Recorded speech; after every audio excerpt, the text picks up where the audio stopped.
Hello, everyone. Welcome. Hello, lack of no countdown that time. Yeah, sorry. It's because I forgot to set up the delay thing for the buttons. So when I press it, you would hear me do the countdown. So I just like, all right, I guess I just gotta do this and fix it while we're live. Yeah, that's funny. That's funny. Going in there. Let's go. It's just all like right. when How's it going, everybody? It's just like when we worked at Coffee State, dude. Like every fucking stream was a fucking shoot from the hip. you get to pew pew. You get to know when we're live when I tell you. All right. Anyways, Exactly. Hello. Maybe it's morning for you, but for Jace it's 6 p.m. It's 7 p.m. and that's because I believe now Europe is not in summertime anymore. Is it now the time difference? Is it like entirety of Europe that switches, or is it just like countries? Because I think it's so confusing this like time period. I don't know. Yeah, I don't know. But yeah, it used to be 7-hour difference, but now I think it's a little more. Yeah. Time zones, man. Never start. They're weird. They're weird.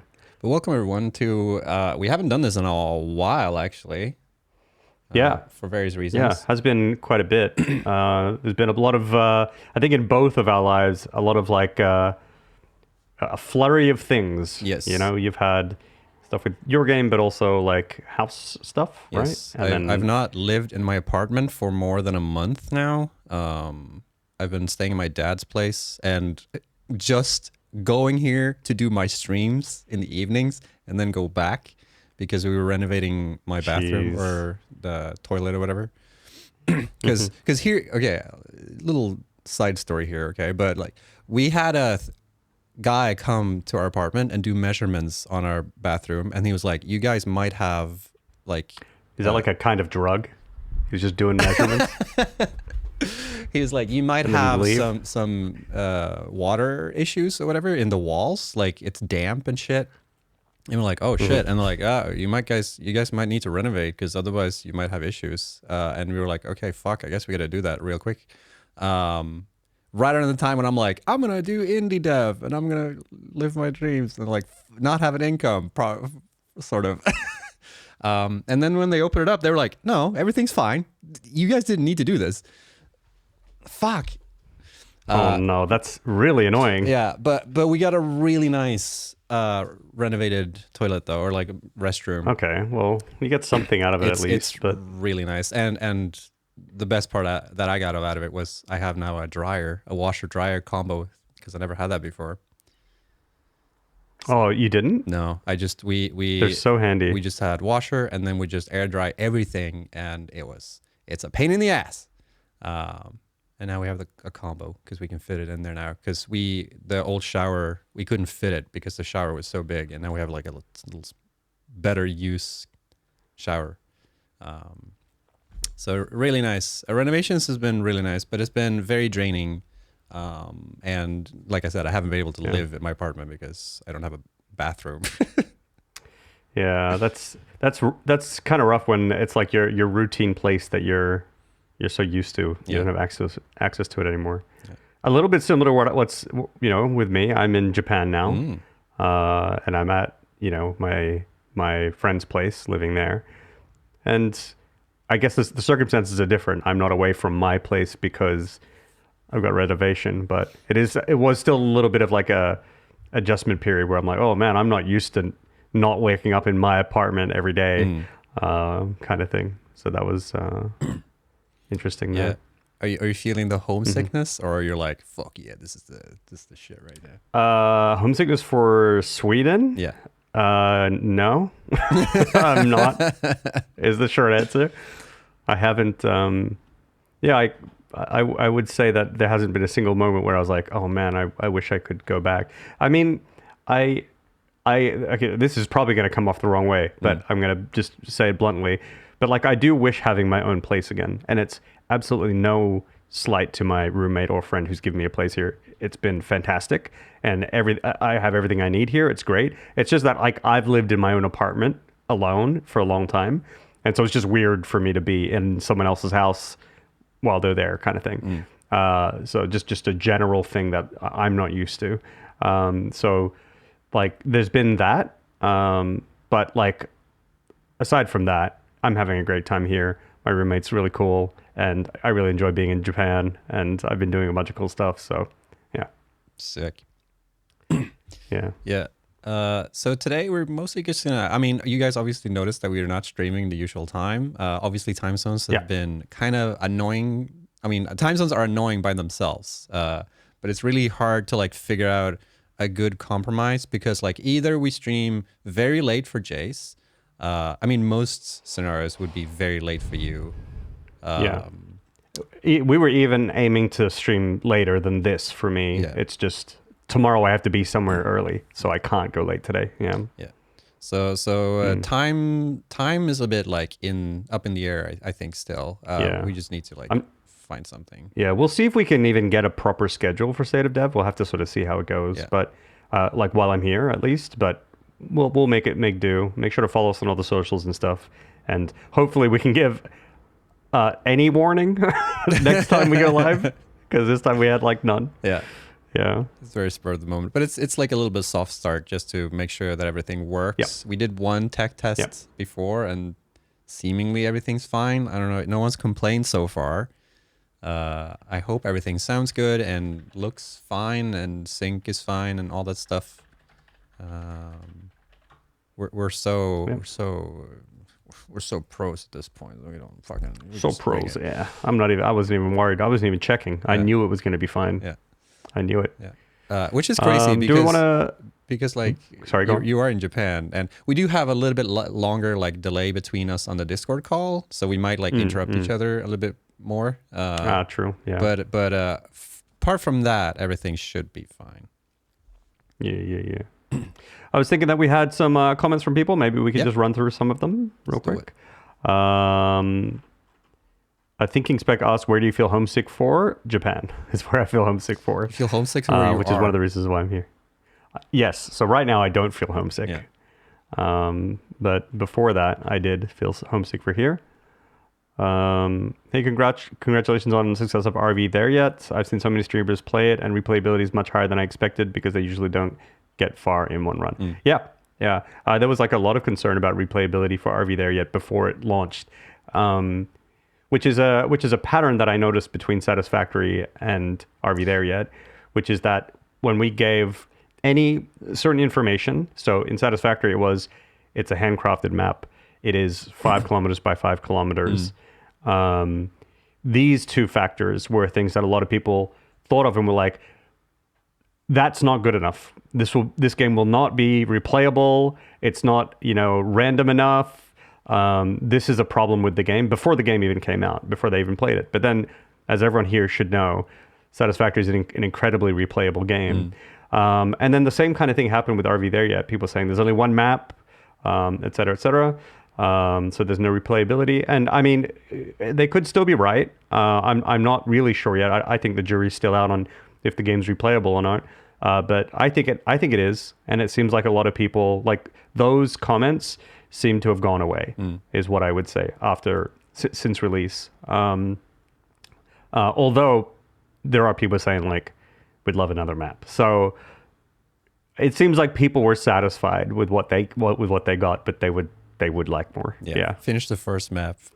Whoever complains about that, and then we'll talk. Like, yeah, exactly. It's really hard. But I agree. I saw a lot of similarities because I was checking out the Discord before you launched, and it's like, the type of conversations were very like similar to what we saw like before we launched Satisfactory, with like the people being excited for something, but they like have these doubts about certain parts of the game. I was like, what about this thing and this and this thing? And then it just goes away the second the game is out. Yeah, it's because like it makes sense, because if you haven't played a specific game or had that experience and you look at a specific data point, you can make a judgment, like on paper of how you think something should go. But I think when it comes to games, like you never really know until you see how everything interacts together. Yeah, and that's like the most important thing there. And so even though like we had that feedback before the game came out, I think from our playtesting of the game, I think no one was afraid of people taking issue with the lack of replayability, because we were like, this game's really fun. I think even if the game is not as replayable as they wish or anticipate, we thought that the game would still end up being so much fun and so much worth the money anyway, that people would just like it. So, yeah. Because we talked about that a lot of times before, where, you know, you can have an idea of like, this is game design in general, where you can have an idea of like, we should add this thing because I think it will do X and Y. And then you can have all these like preconceived conceptions of like what you think it's going to do, but it's not until you actually put it in practice and like actually see it in the game where you actually like see the effects of it and know whether or not it works. There's been so many times where I'm like, if I do this thing, if we add this thing, then it will have this effect on the player experience. And then when you try it out, like, actually, it doesn't have this effect. It doesn't fully work this way. Or sometimes it does, you know. So it's really, really hard to, like, specifically with feedback, when people give feedback about games where, like, they have such a strong, like, no, this is the thing that the game needs. And it's not until you actually see it in effect where you actually know whether or not that's true. And that's really hard for people who don't make games to know that that's a thing. Yeah. Isn't there there's a saying about this, right? Like when it comes to feedback typically from players, right? It's like, listen to the problem, not the solution, or something, because they're often be like, we need another map, or it needs to be bigger, or this needs to happen, or something. So so usually the feedback you get from a player will be some suggestion. Even if they don't really intend it to be a suggestion, they will say like, this gun needs to be nerfed, right? That's actually a suggestion. That's not you giving feedback or saying that there's, right? You're not stating the problem, right? The problem is this gun is overpowered in too many situations, right? That would be what the problem is. And so like when you're filtering feedback, that's what you need to try and fish for. Because at the end of the day, usually if you just treat this suggestion or give the suggestion and there's an underlying problem which might have issues elsewhere, you don't end up fixing it. Or you can't be efficient and find more elegant solutions that solve multiple problems with one change. Things like that are usually better. Exactly. But yeah, it's good to see that so many people are enjoying it. It's wild. Yeah, it's hard to believe that it happens. Yeah, streamers without driver's licenses trying to figure out driving stick. That's so funny to me. I'm glad that I learned to drive. Otherwise, I would have been screwed in that game. Oh yeah. Yeah. It should be a prerequisite to, like, if you want to play this game, you have to be able to drive stick. Yeah, need to get proof. You have to send in your license. That's it. Yeah. You need to, we're going to go down this avenue and automate. ID, send in your picture of your driver license. 2 to 3 business days. We'll get back to you whether or not you're allowed to drive in the game. Mm-hmm. Hey, Taco. Yeah, we'll send you we'll have to send you like a written test as well to make sure that you've got the theory down. Yep. You have to pass the test or else. Yep. We have to manually unlock the mode for you. Do you have a driver's license in Sweden? No. The last place I had a license in was Australia. Yeah, so it was a long time ago. It's a pain in the ass in Sweden. Apparently, I've been told by. I would like to get it. Yeah, because I have friends who've been driving all their life, and then they come to Sweden and like, holy shit, the driver's test is so much more complicated than it is where I come from. And like, it's a whole process because you're only allowed to drive on foreign driver's license for 1 year when you live in Sweden, and then you have to get a Swedish driver's license. Right. Yeah. But maybe we should. Or are there any more comments that you would like to go through before we do some let's see. This is for that price. The game offers plenty. I think so too. I think expect satisfactory, replayable, laughs in 5K hours. Nice. I feel like mobile bad reviews are better when it comes to that because they usually only describe problems, not solution. Oh, really? Is that like a thing on mobile? I don't remember that being a peek at them. No, most reviews on mobile just this thing sucks. What I remember working on mobile games. I guess that's the problem, though. Yeah, they're not saying to make it better. That would be the solution. I think what's the problem? It sucks. Okay, got it. When I used to work in mobile, most of the comments would be that the game is always too expensive, regardless of the price of the game. Like, Oh, really? yeah, Interesting. Like, because I think the cheapest game you can sell on like iOS is like $7. You can't go lower than that, I think. And people would always be like, "This is too expensive," which I was found interesting. Game is free, too expensive. Yeah. No, seriously, that could happen too. You can't drive in Europe with an Australian license. You probably can, but it's expired. I don't have a license anymore. All right. Yeah. You don't need a license. Do you have to renew your licenses in Sweden? You do, right? Yeah, you do. Well, yeah, but you don't need to like do a test or redo a test or whatever. You just renew it. You get a new picture, basically. Sometimes you have X players saying nerf this thing, and in the same test, X players say buff the same thing. Yeah, that's true. It happens. Yeah. No one will have the same. It's so hard, that shit, because like you're always gonna have some division and some feedback. But yeah, let's do some state of dev. If I remember, sure. I remember to do this. And we kind of touched a little bit on the fact that you work at Nuggets, and Nuggets released a game called RV There Yet. All right. That's true. Yeah. That is true. All right, we'll start with my state of dev then, I guess. Yeah, let's do it. So first of all, let's get my game out of the way real quick. My solo project game. Nothing's been done on that since I came to Japan, unfortunately, apart from like teeny tiny, basically no progress. Most of my effort has been going into things like combating burnout, but also like doing stuff for RV There Yet, and then also visiting friends and doing things like and just trying to take in Japan a little bit. Yeah. Also, and then things with RV There Yet kind of blew up. So right now I'll get back to my game as soon as I can. And also maybe basically I've saw some people a little bit confused because RV There is not the game that you've been working on solo. No. Yeah, so that's the game. That's a game jam game that we worked on at Nuggets Entertainment, and I've been working at Nuggets for like 1.5 years, and part time, right? So that's my part time job, and so I've been working with them on a game called Among the Wild, and a lot of people should have probably heard of Among the Wild by now, and we took a very short break after the summer break to make RV There Yet, and the story of that is that during the summer break, basically in Sweden, the whole like country basically shuts down and everyone just goes on vacation. But there was a couple people who didn't go on vacation still in town at Nuggets, and they were like, "Hey, here's this fun game idea," which was RV There Yet, and they're like, "Let's just do a little game jam over 3 days and see what we can make as a prototype." So they made a prototype, and it was instantly really fun.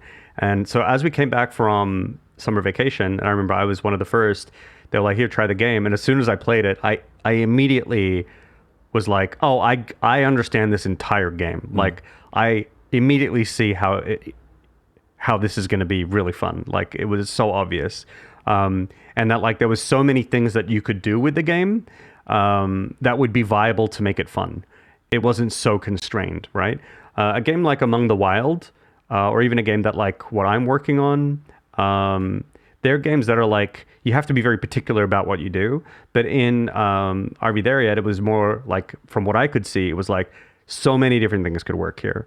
And so, yeah, it looked really, really good. So then more people came back from summer break, and then we just had a big talk, and we're like, we do want to make Among the Wild. Of course we do. It's what we've been working on for so long. That's what the studio was made for. Like, initially it was, Christopher and Tim, they started the company, just the two of them, and they were working on Among the Wild, and they've been working on it all this time. And then they thought like, but we do have this game, and it would be a shame if we just like shelve this prototype and never make it. So we just thought, all right, well, what if we just give ourselves a really, really tight deadline? We even think that a tight deadline would serve the game, like we wouldn't be overthinking the game too much, for example. And that might actually serve the game. That would also mean that we will finish the game. We're not going to drag it out or anything like that. And, if nothing really happens with it, we'd go back to Among the Wild. I mean, we'll probably still go back to Among the Wild anyway, but we'll sort of see what happens after that. And and then we just decided to do that. Then the other thing was, it was also like the studio hadn't released a game yet, right? We'd made so many games. I know we'd been working on Among the Wild for like, the studio had been working on Among the Wild for like 4 years. I'd only been there for 1.5 years. And so they were like, maybe if we get something out there, it'll be like a breath of fresh air for the whole team and feel really good. But then it just so happens that it kind of blew up. And now everyone is playing it, which is crazy. And really cool. But that's what happened. Yeah. It's really cool. and I think regardless of how it would have went, I think that was the right call to do regardless.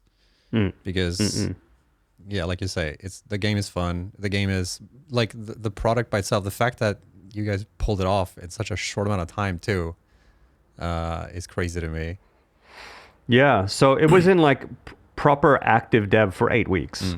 But from the time of conception till release, it was 3 months. So time of conception was like, on that game jam, right, in the summer break. But everyone else was gone, and we didn't go all hands on deck until everyone was back.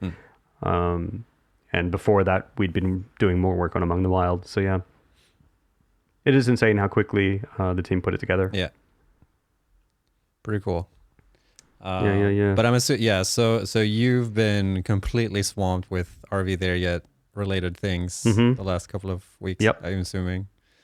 Yeah. And probably for a little bit more, I guess. Yeah. So one thing that I was of two minds of is the fact that everything is going so well. It's very easy to look back now and be like, it was worth it. But like in the moment leading up to when I was coming to Japan, I was a bit concerned about having this game happen because I know what game jams are like. I know what tight deadlines are like, and I know what like exciting projects are like, and they usually take a lot of attention. Fortunately, because I work part-time, I don't put in as much time as the others did, but it was still more time than I wanted. I wanted to put more time into my game. I know I'd been feeling the effects of burnout, and I wanted to rest more before I came to Japan. And I didn't really get the chance to do that, unfortunately, but I think it's going to be okay. I mean, and again, it sort of worked out. I'm really glad that it's sort of paying off as well. But yeah, it was definitely a lot of work even before I came here. And then you're doing CM stuff, so community management stuff, which is like you feel the most of that, like the 2 weeks, the couple of weeks after release as well. Yeah, my expectation was that this would be the chill time, because I didn't. Well, no one knew what would happen. Like we were just like, I mean, who knows? Maybe like a few people play the game. It's like not that big a deal. But we were very not ready for this. Yeah. Yeah. So then things picked up even more. Yeah. It's crazy. Because I talked to Tim the night when that TikTok came out where like the game leaked. Oh yeah. And he sent it to like, what the fuck? And at that point I'm like, oh, this is probably gonna blow up. Like that was just my feeling, because the fact that someone like scrubbed Steam's backend and then made a TikTok that TikTok blew up. I think that TikTok had like 100,000 views or something in that short amount of time. It's millions of views. And now it is, yeah. But like in the short amount of time when Tim sent it to me, it had like 100,000 views or something like that. Oh yeah, okay, yeah. And that was that's a sure sign that this is gonna probably the game definitely reads well, right? Yeah. Like that's sort of what I was saying, yeah. And so, but you never know what will actually happen in the end, right? No.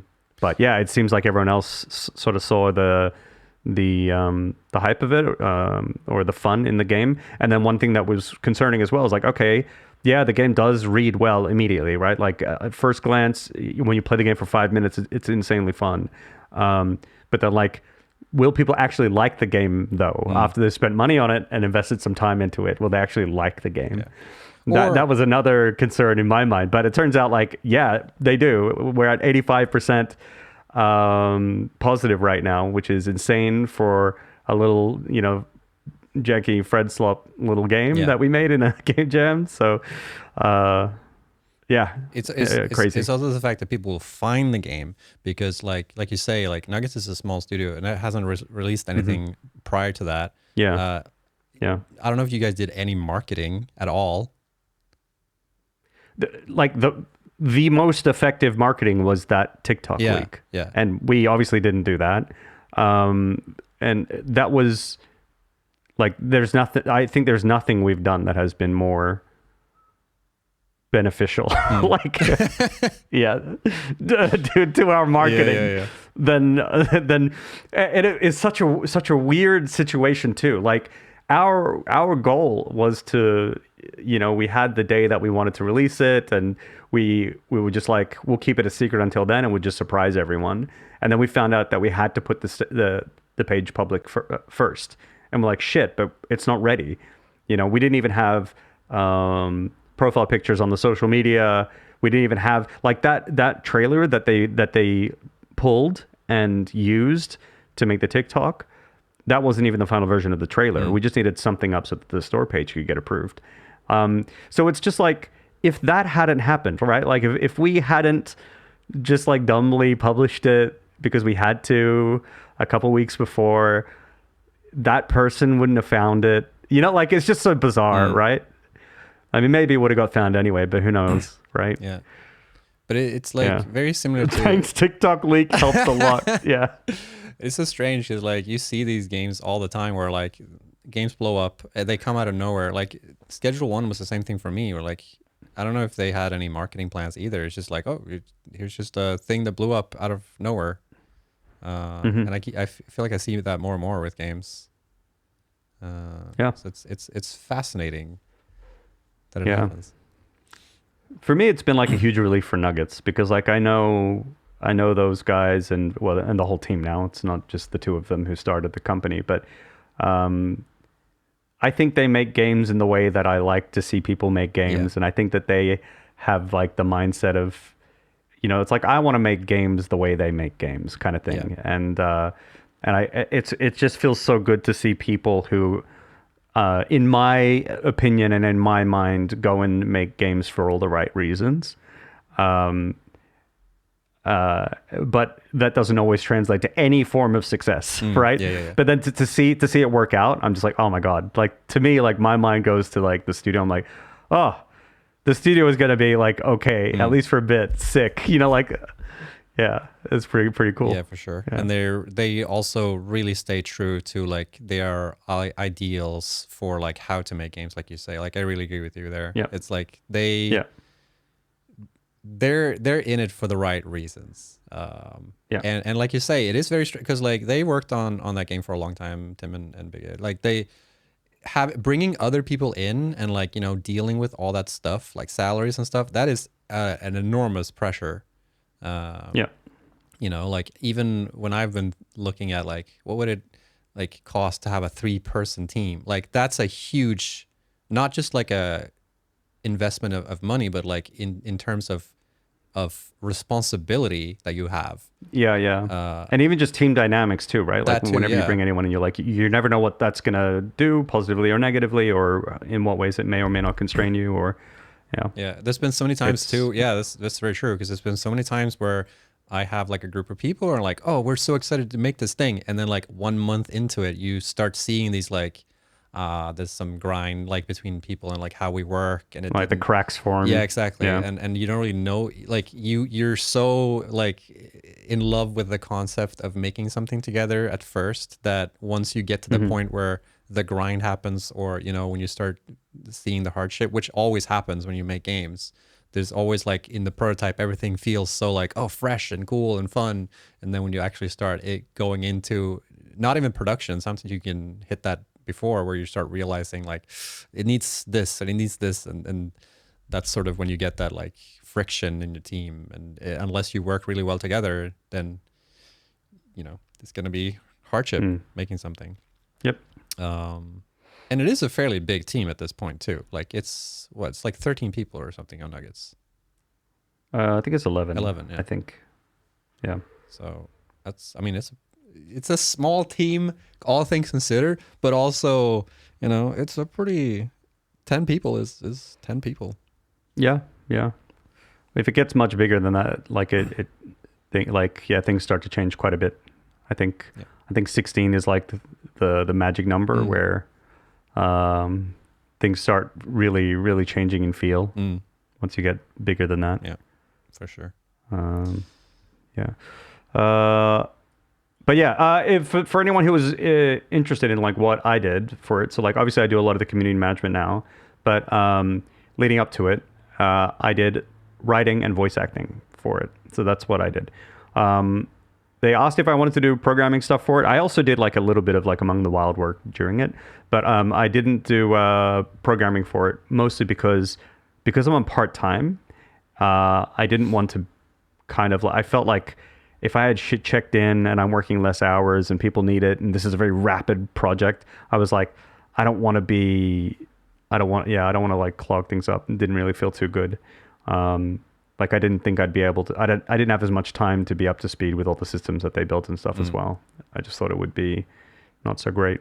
So I was just like, well, what could I do? And so I thought that I'd do writing and voice acting for it, which is super fun to do.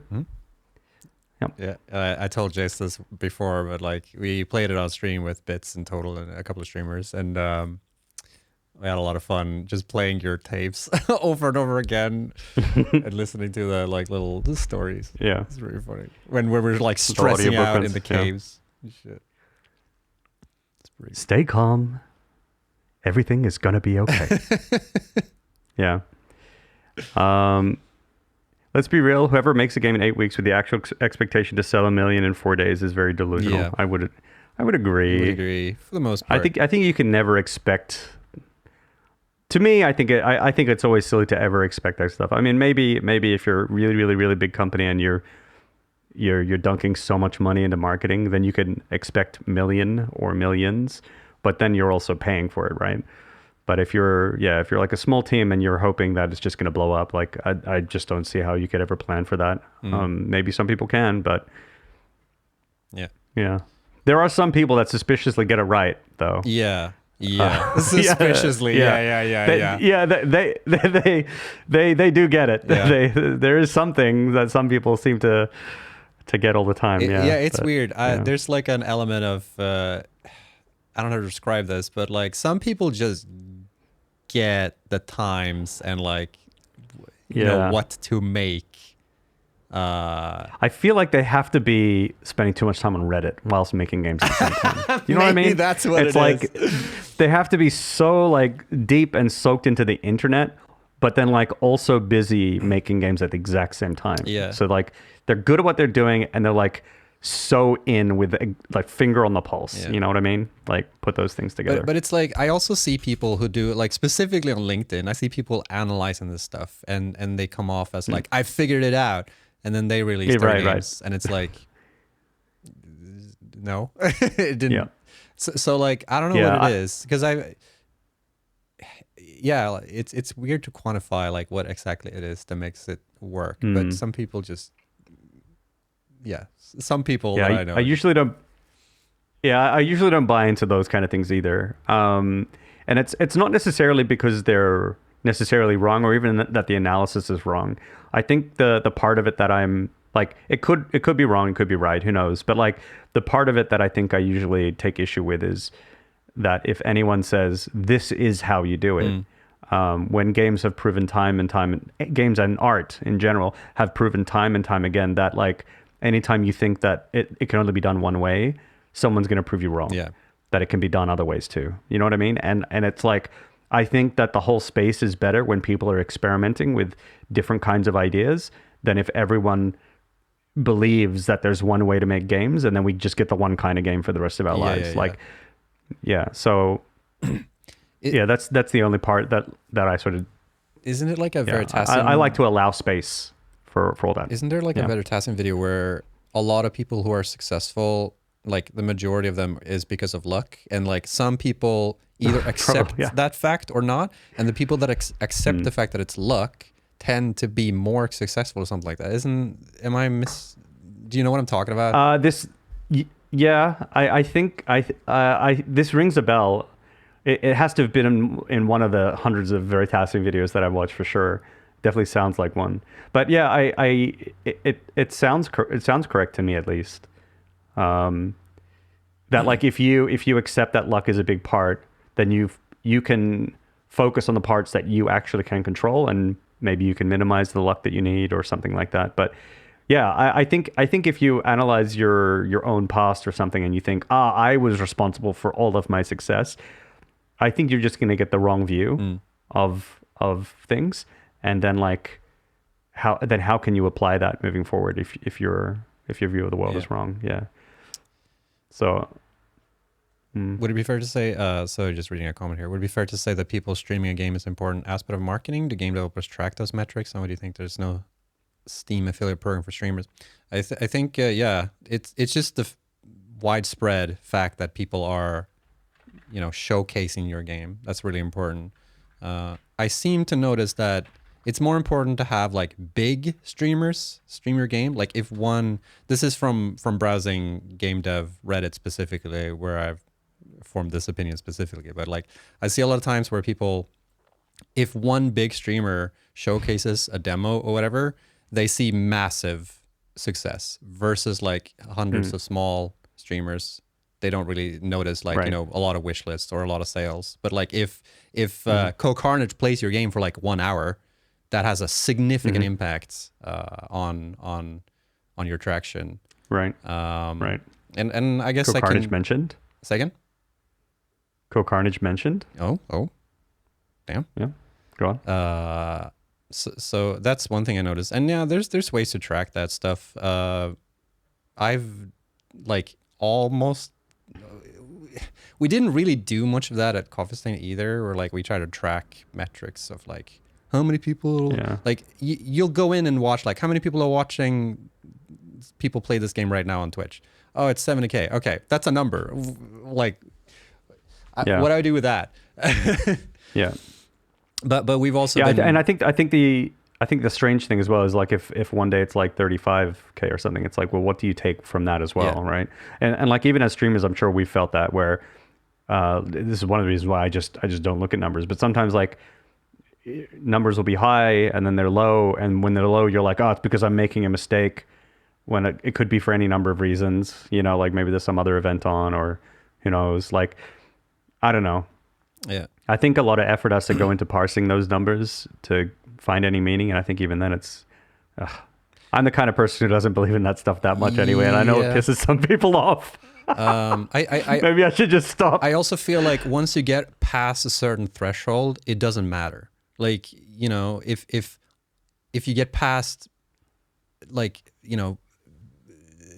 50,000 views on Twitch, then you're going to get that snowball effect. And it doesn't matter if it's 50,000 or 70,000 or 150,000. Like those numbers are just relative to whatever comes from it, right? I guess it makes more sense for like when you're a bit smaller and you really need to like capitalize on certain things. Whoa, dog. Then it might make more sense. But I'm sort of the same with you. I look at these numbers and I don't really know what to do with them really. Like, it's I'm sure there are people who are very knowledgeable about this stuff. I can like, make a big thing out of it. Like there's data analysts, people who work as data analysts, and I'm sure, they're valuable. I just don't fully understand how you make all these connections and make it make sense, because you can just look at the numbers and be like, those are the numbers, but like how do you actually... I think the other thing though is that like for me or for us, where we typically come from a community management standpoint, is like, what does that even mean for us, right? And to me personally, I don't think it means anything, right? Because as a community manager, I've just got a finite set of things that I can do regardless. So whether there's a lot of people watching a stream or not a lot of people watching a stream, I still have responsibility to care for the viewers, or to care for the Discord, regardless, right? And my job is to, well, how can I do that best? Even if there's few numbers, the numbers are small or large. Yeah. So like, I think that's another reason why it doesn't matter to me, because like I never wanted those numbers to shape things. I did, or change the way we do things. I always wanted like the priority to be, what are the needs and how do we fill them? Yeah. Yeah. Because you take actionable steps based on what you see right now and like what you need to do. It's not like Yeah. you're like anticipating a certain, I guess to some degree, maybe you strategize like based on but you work with what you have, right? Like I think that's the thing. Yeah. But I digress. Yepers. Yeah. So anyway, that's my state of dev. That went into other topics, I guess. Yeah. But I think that's pretty much all. I mean, it is what it is when we're catching up. We also haven't spoken much during this month, so like it's just that's true. Yeah. So maybe we jump over to me, or were you done with your game specifically, State of Dev? Yeah. Yep. Yeah. Yep. So I've definitely felt the burnout. Oof, yeah, the burn. We're gonna have this like complete shift now from like the success of RV there, like because I've been so like it's part that I had to not live like at my place, so I've been like remote desktoping into my computer every day and try to work. And this is something that I used to do at Coffee Stain all the time, and I just remember how like annoying it is to do that.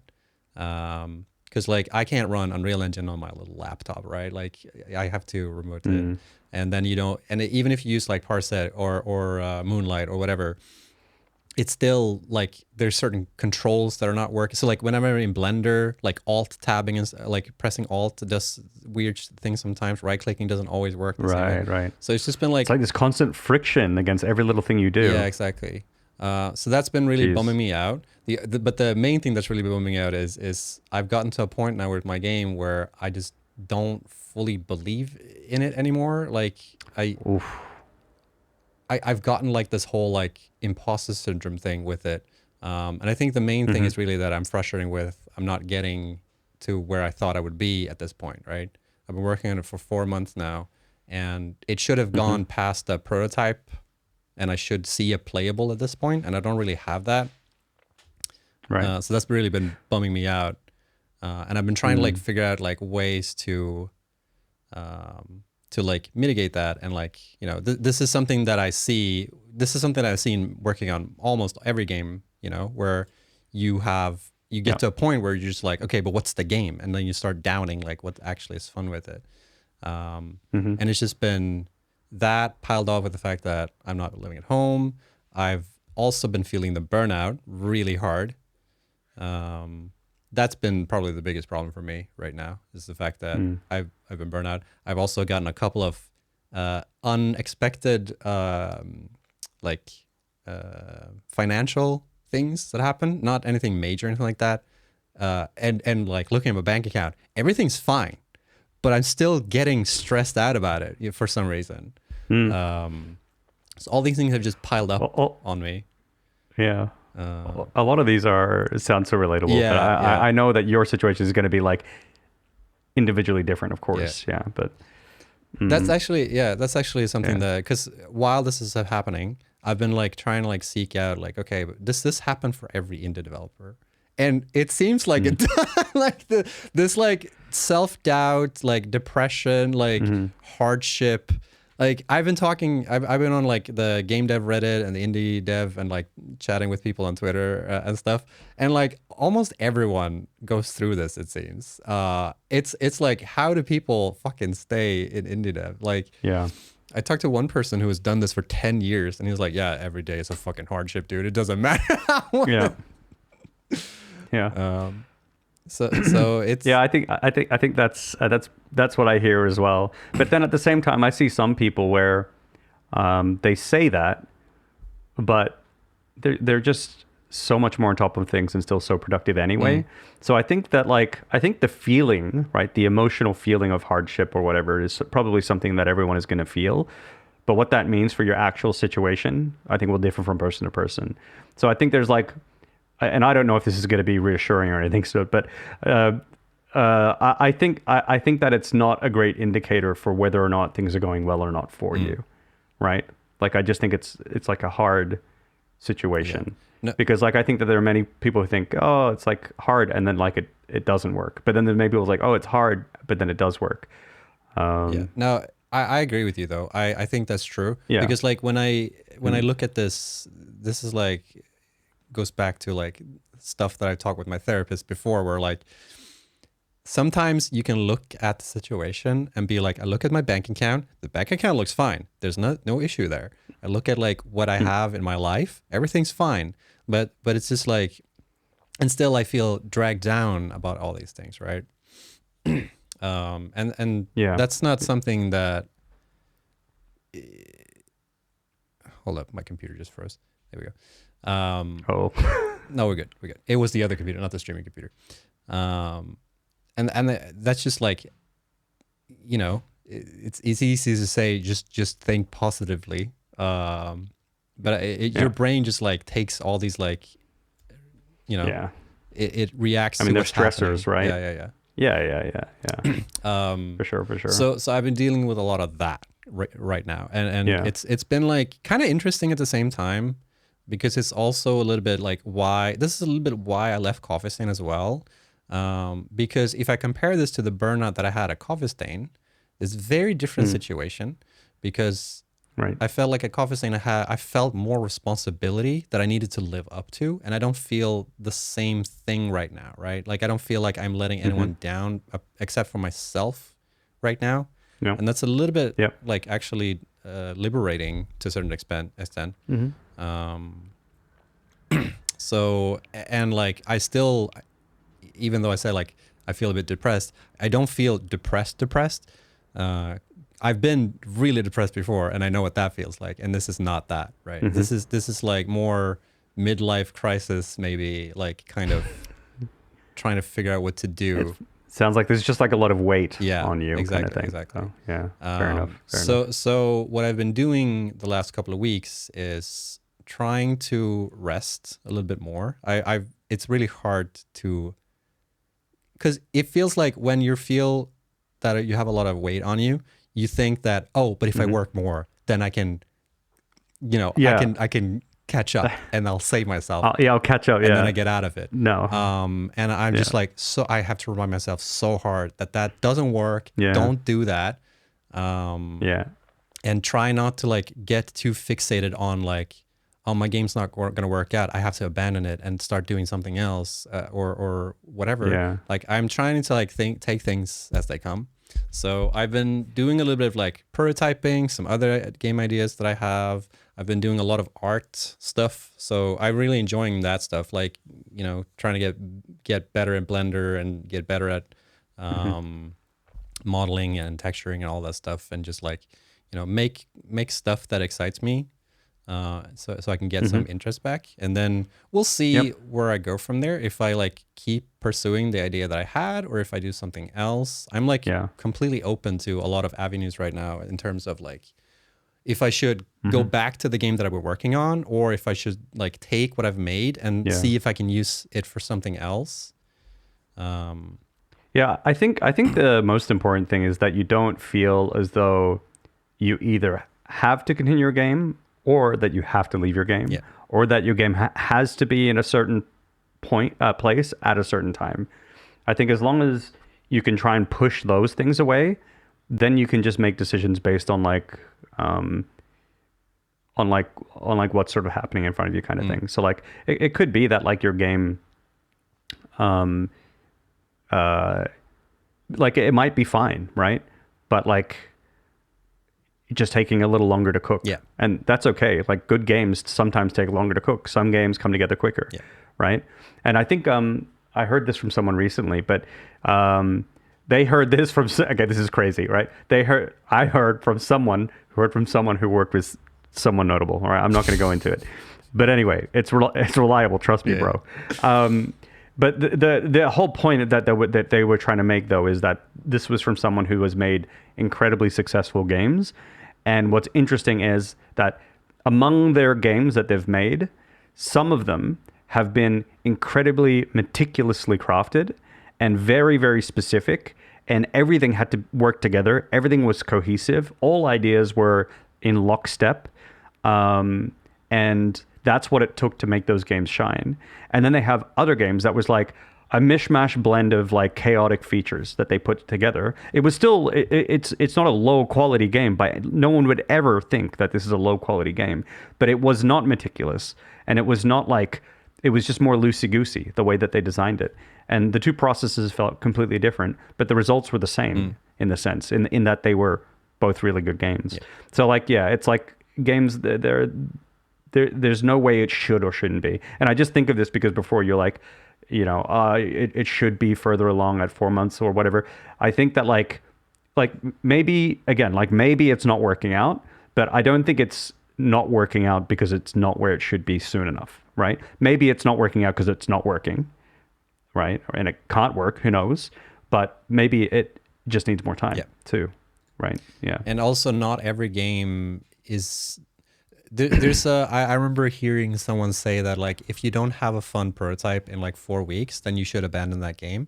I think that's also not a good way to see it, because some games you can't make the prototype in 4 weeks, no matter what. Like there's certain games that, to get the game itself, it like you say, it requires more meticulous like work to get to that point. Yeah. And those can still turn out to be great games. So I don't agree with that. I think any black and white advice on how to make games, I'm immediately like, ugh. Yeah, exactly. But yeah, it's stuff like that I'm like trying to wrestle with a little bit. And one thing in particular that keeps happening right now as well, that's also like impacting this whole situation, is I've had so many like ideas where I'm like, I want to make a game that was sort of like this, but it can't work in this like setting. It needs to have something else that makes it work. And then I see someone on Twitter post that exact idea, like, or that exact game. And I was like, oh, fuck, I wish I could have worked on that game. Like, for instance, I was thinking of making a typing game for a while, but I was like, but I don't like typing games that are just typing games. There needs to be some hook or like something else that adds on top of it. And then I saw someone make a typing game where you have to like, it's like a battle royale. You're all sitting in one room, and there's a guy with a gun to your head, and you have to type out the message fast, and the fastest person is the only one that stays alive. I'm like, that's what I wanted that idea to go. Right. Yeah, people are like freak out making mistakes as they type and stuff because of the pressure. And so, what about a typing game? Right here, I've got an idea for you. It's a typing game, but it's only 4 keys. Oh, right. So the 4 keys. And you're in a world, and there's enemies, and instead of just typing with 2 hands, you type with only 1 hand, right, on the 4 keys. Other hand uses a mouse. You click on the bad guys, and the other 4 keys move you around the world. Yeah, I was considering doing something like that, because I made a prototype where it's basically I don't know if you played Typing of the Dead.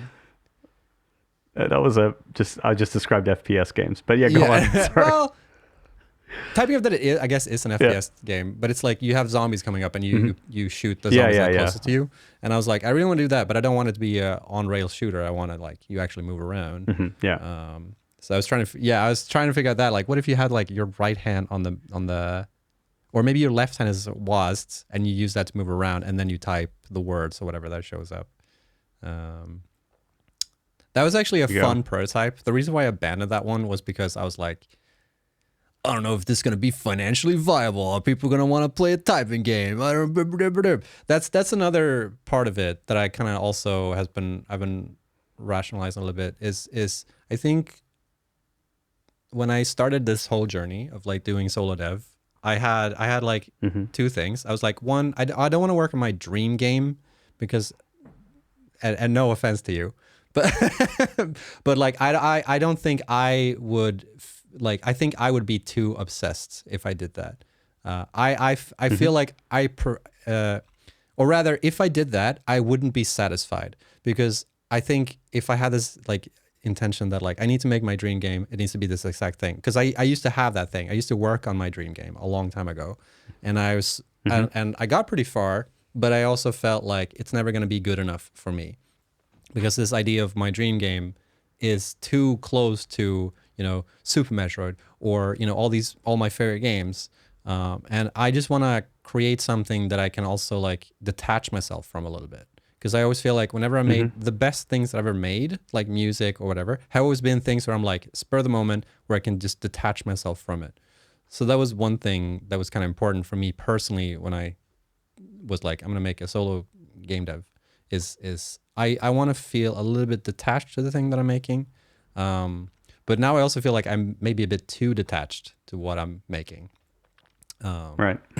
So what I also feel is important to me right now is I actually do want to make something that I feel attached to and that I feel like this is good, because I think that's the thing that I've also come to realize is I need to feel like I made something that I'm proud of, and that's something that like this is a game that I feel good about.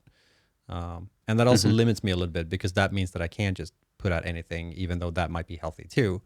But I just feel like I need to feel satisfied with whatever I make. I don't want to make something bad, or like generic, like quality wise or whatever you want to call it. Like this, I just. So was there?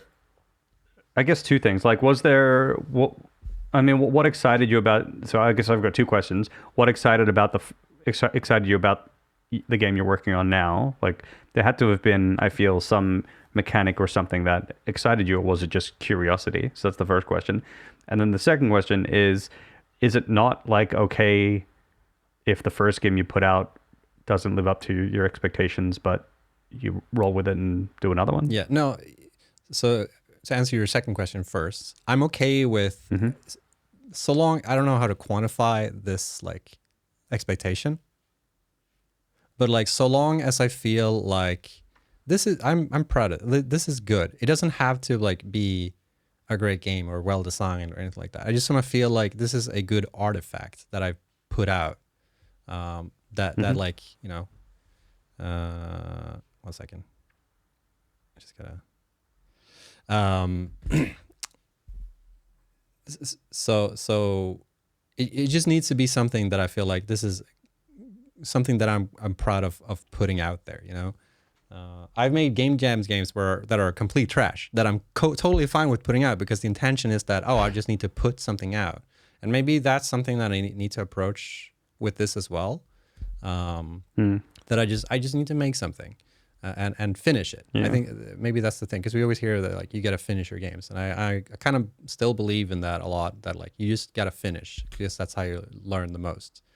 Yeah. So I don't know how to quantify it. I just feel like I need to put out something that I feel comfortable saying like I put this out, and this is something that people pay for. I think that's another thing too. Like if I pay for this, I expect fair. Some things. So that's one thing.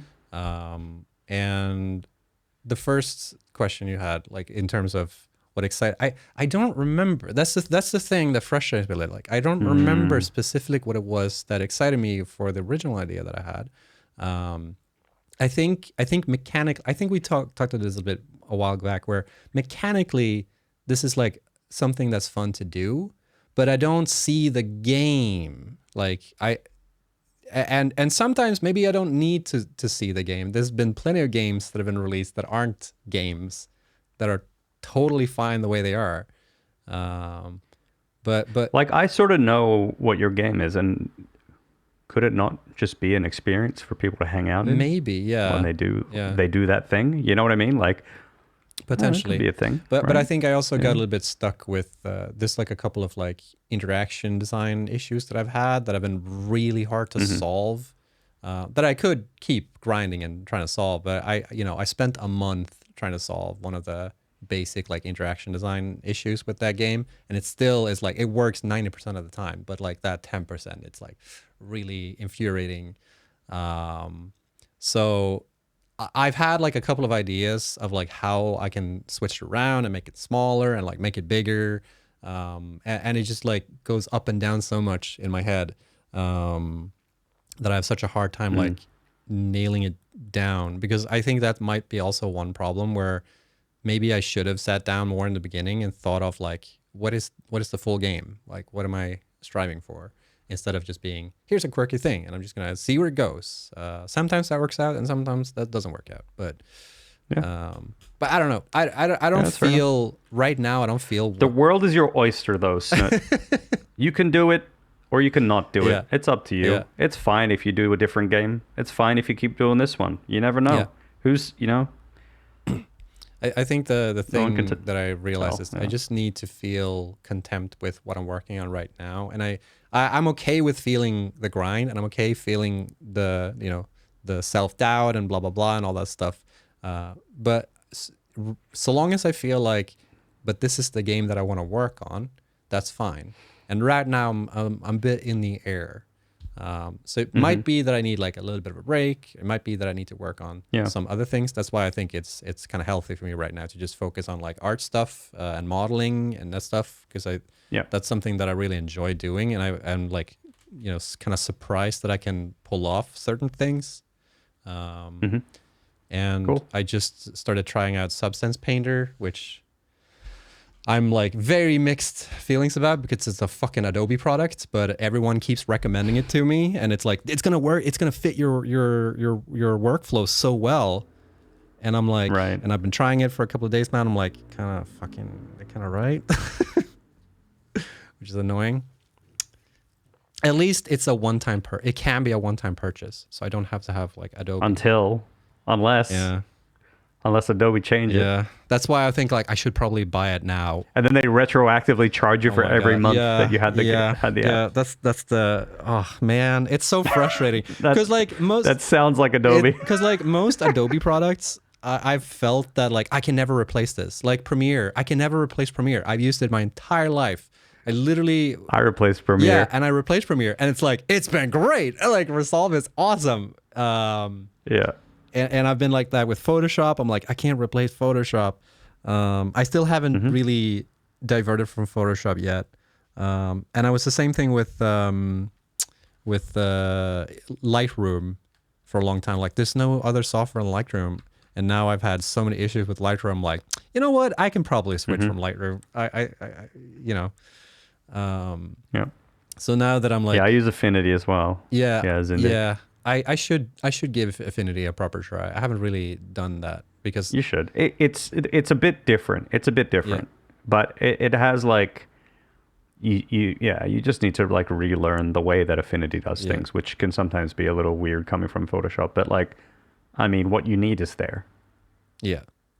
I got it for $50 lifetime license. Yeah. That's the thing that like I just want to buy software. I just don't want to like get stuck in this whole subscription thingy. But yeah, Premiere for me was very like day and night though, because I thought I was gonna like get stuck and like it's gonna take a while for me to learn Resolve, but I actually just instantly got faster at editing when I switched to Resolve. Yeah, I think I'm faster at editing as well. There's still some effects stuff that I like. Yeah. Like effects stuff that was so much easier in Premiere than Resolve.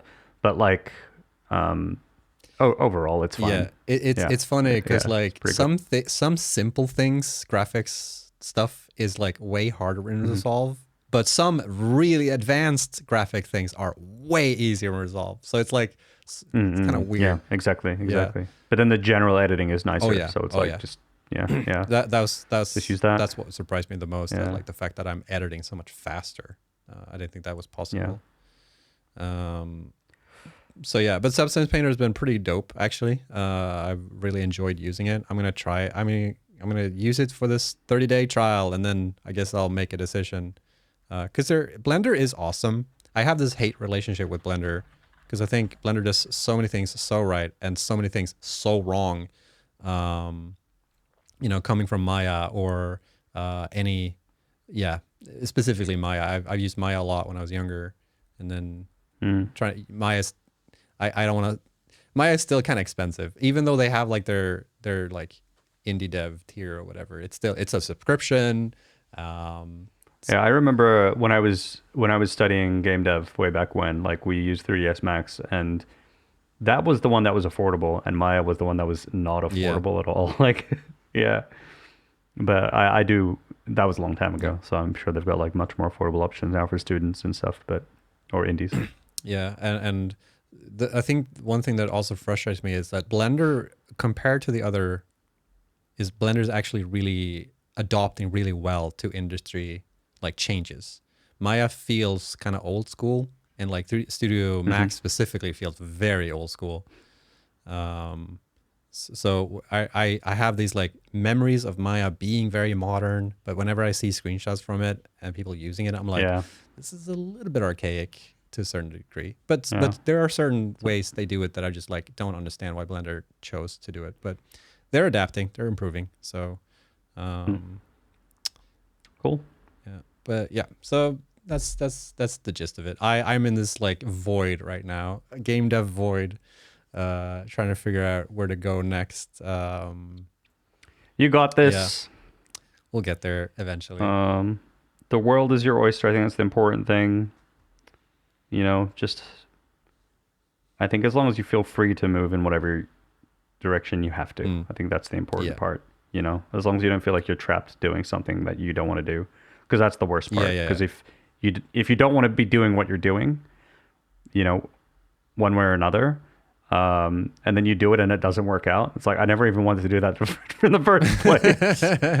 You know what I mean? So like, as long as like, you know, if you don't want to make your game anymore, you don't have to. But at the same time, with that freedom means you can work on it if you want to. And it's okay if you work on it longer than you're supposed to. Yeah. So I also have a bunch of content that I need to get out of me. I've got some calming audiobooks for you if you... Oh, really?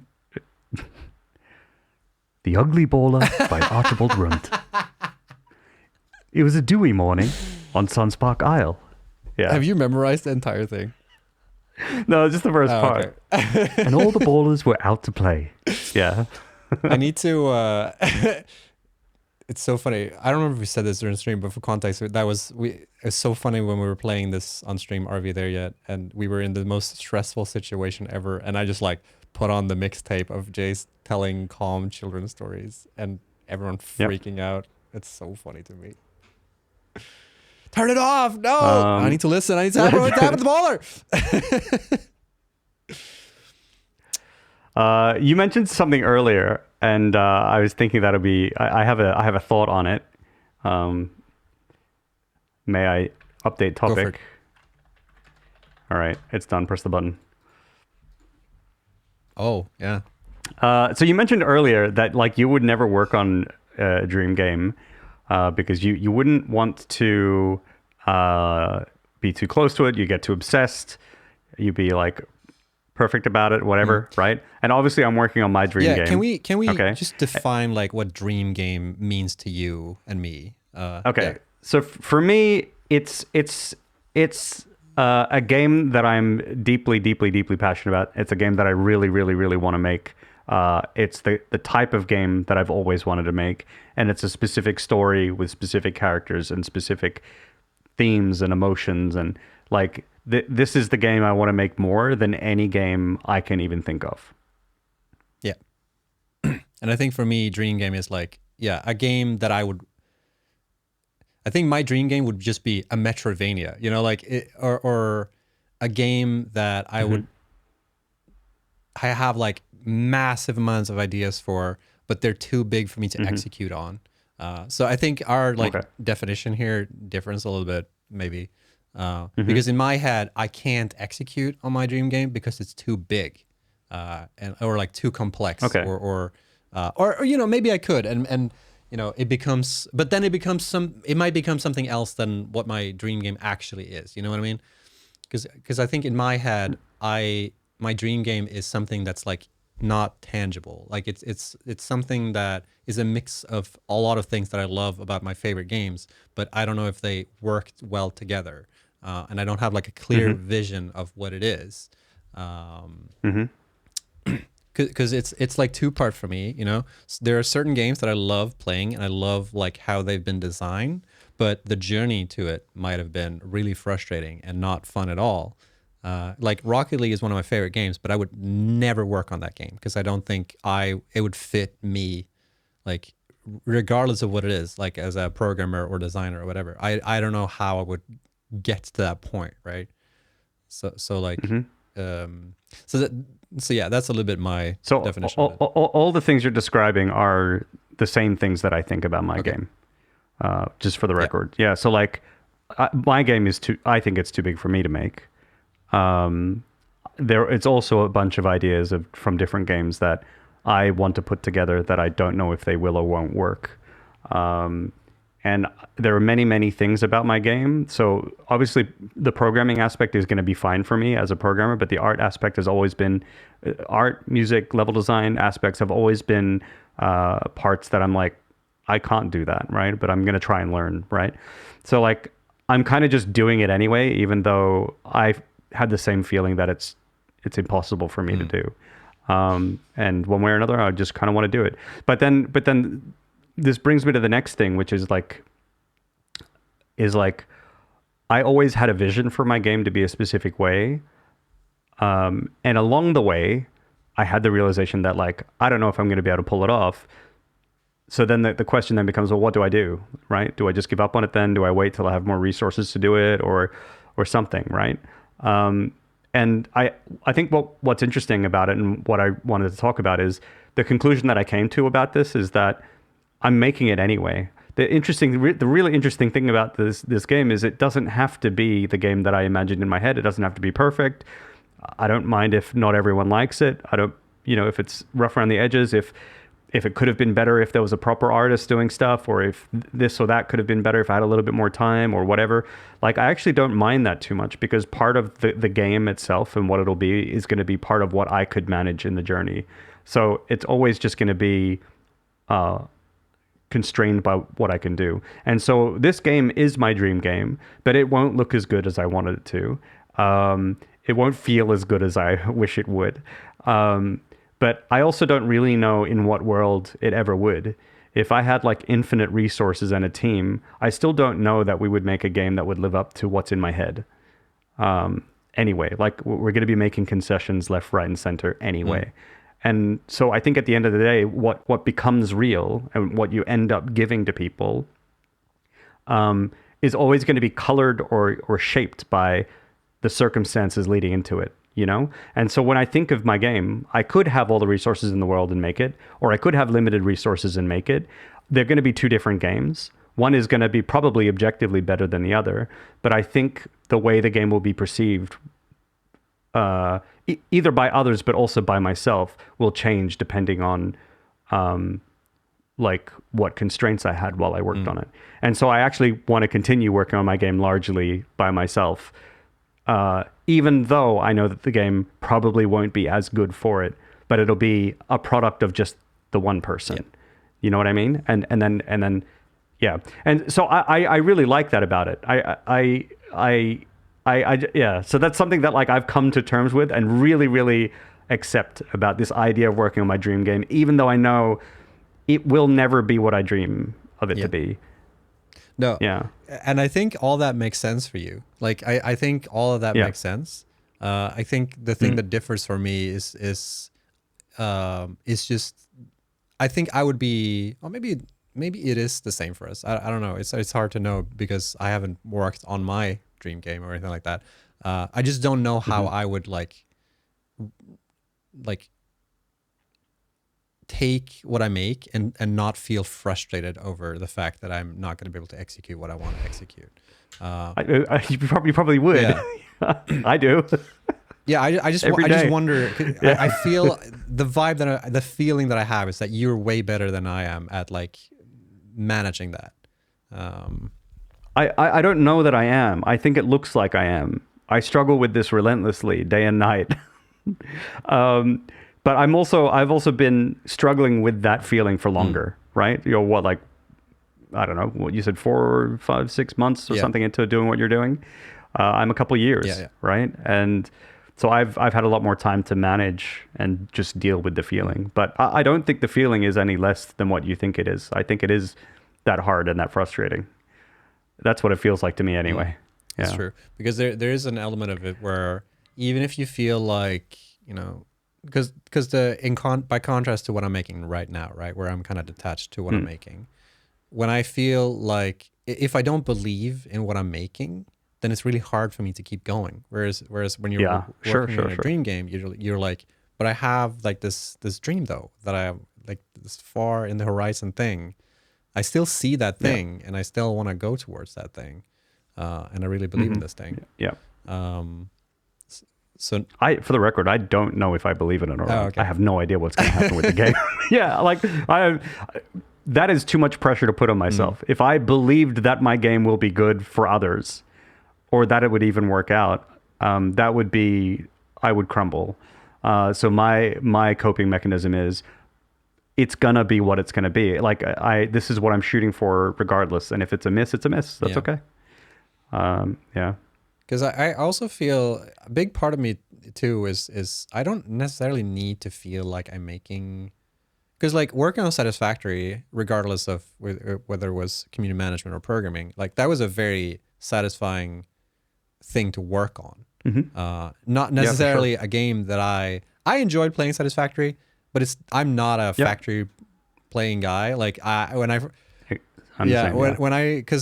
I joined Satisfactory, that was like year-ish into production, or like a year into like making it, roughly. So like the game that I saw, the first game that I saw when I was like in the interview, because like when I interviewed for Coffee Stain, I didn't know what they were working on.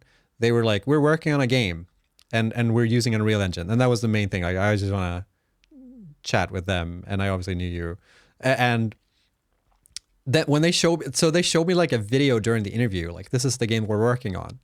I was like, huh. I mean, it looks fun to work on, but I probably wouldn't play it. Yeah. It was, granted, it was those early like prototype versions, so it was a little bit rough at the end. I was literally talking about this on my last stream. Oh, really? I think I'd mentioned, I was like, if I didn't work on Satisfactory, I wouldn't have played it. And it's not because it's bad, or obviously not. I have played it. I finished it. It was fantastic, but it's just not the game that I'm not into builders or factories. Yeah. And I enjoy playing it whenever I play it. It's just that I would never have played this game unless I worked on it. And it was a lot of fun to work on. It was a lot of fun problems to solve, like programming wise. I really enjoyed, and community wise. Both like were great. So many aspects of it that was just enjoyable to work on. And that was something that when I started this journey, that like I need to have fun working on the thing that I'm working on. So if I start making a game that's like really frustrating to program or whatever, I probably won't finish it. And I think that's more important than me making like a amazing financial success or whatever. Like that's not really what drives me.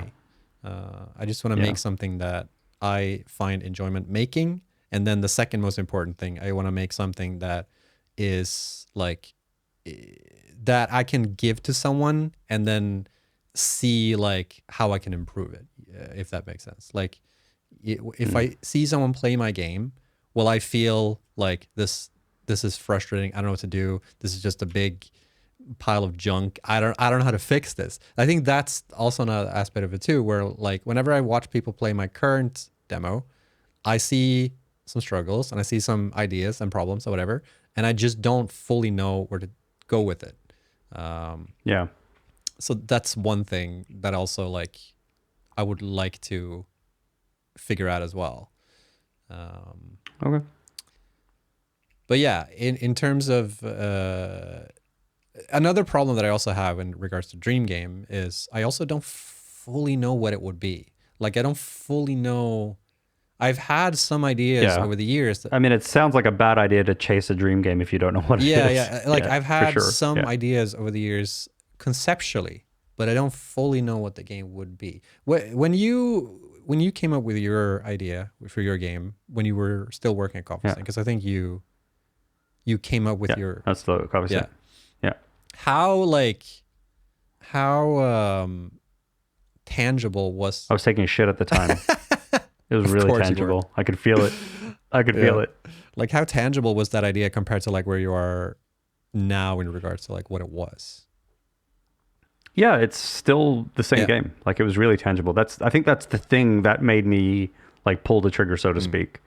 Was that like the way that it hit me, like everything was like, I was like, wait, all of this really works really well.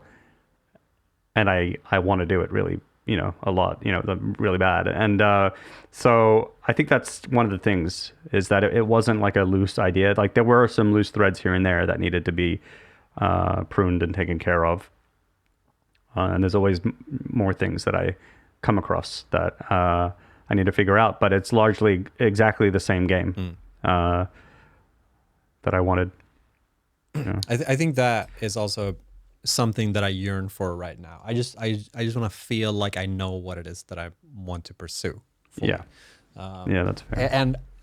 And I didn't have that like mindset when I started. That's the interesting thing. I've done a complete 180 on this, where like when I started, I was like, I'm totally fine with like shooting from the hip and just making whatever and see where it takes me.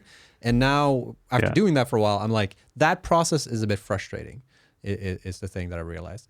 And I feel like whenever I work, I think it has to do with the fact that I'm making everything myself. Because when I used to make games with other people, having that approach was totally fine with me. You know, when you're all like sort of game jamming or whatever, you're just like putting things together and see where it goes. Like, I think that works so well when you're working with other people. I think that's what I've sort of learned throughout the month, is that process is very frustrating for me when I'm just doing everything myself. Yep. Yeah, it's a lot. So I guess it's like another lesson. That's I mean, that's what it is. All boils down to a lot of these times. It's like all of these are lessons for me as like how I move forward. Yep. But they're also like good lessons that you learn like doing the solo thing, right? Yeah. Like it's hard to learn these lessons when you're in a team in a comfy environment. So these will all be tools at the end of the day to guide you, I think, at some point, exactly. right? So I like I said, I don't feel like, you know, I think some people might see it as like you wasted half a year or whatever. I think it's too early. You learned a lot. No, yeah. Regardless, I mean, that's always the case, regardless of what you make, right? Like, even if you don't, if you pursue different things, even if you don't put it into the thing that you release, you still, it's the journey. Because it's always fascinating to watch, like, there's so many YouTube videos of people recreating, you know, game mechanics or art styles. And it's like, for instance, the Spider-Man movie, the Into the Spider-Verse, right? That art style is very like that it by its own. And you see so many people like copy it. And it's like, I can make this in one day. Why did it take like 2 or 3 years for them to come up with this style? Yeah, but they invented it. Yeah, they invented it. Like that's a different scratch. It takes a lot longer to reach that point. And when you know what it is, then it's very quick. That's part of it too. On the topic of dream games, Zon, what I was saying earlier, that, you know, it might not be perfect, but it, you know, whatever. Zon ended up writing, it might not be the best, but it will be mine. That's so true. And there is, the reason I bring this up is because there is a specific quote from, I think it's the Sonic movie #2, the second one, I think.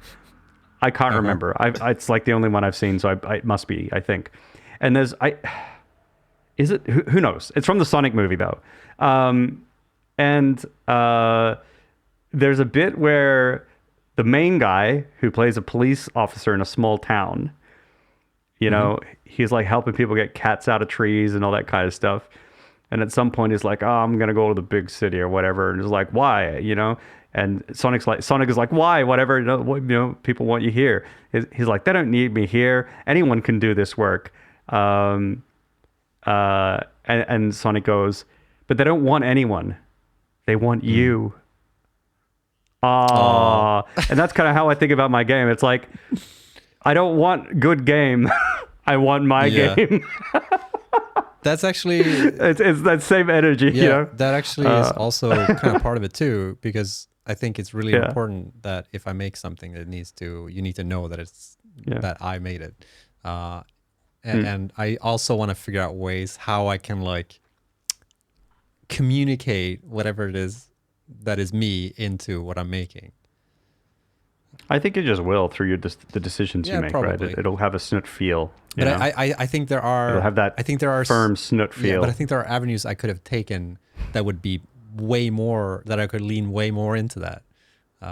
And that also is like something that might excite me to try out and see if I can do that. But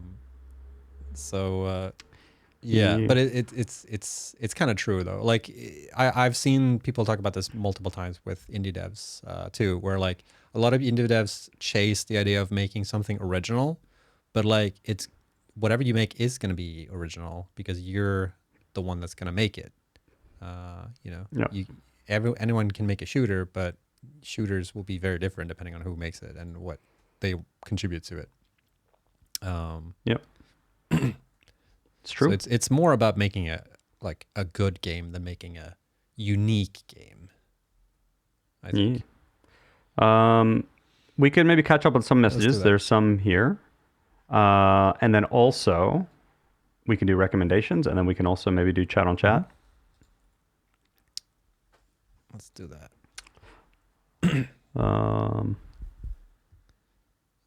My dream game is the one that makes 50 million that lets me make my true dream game.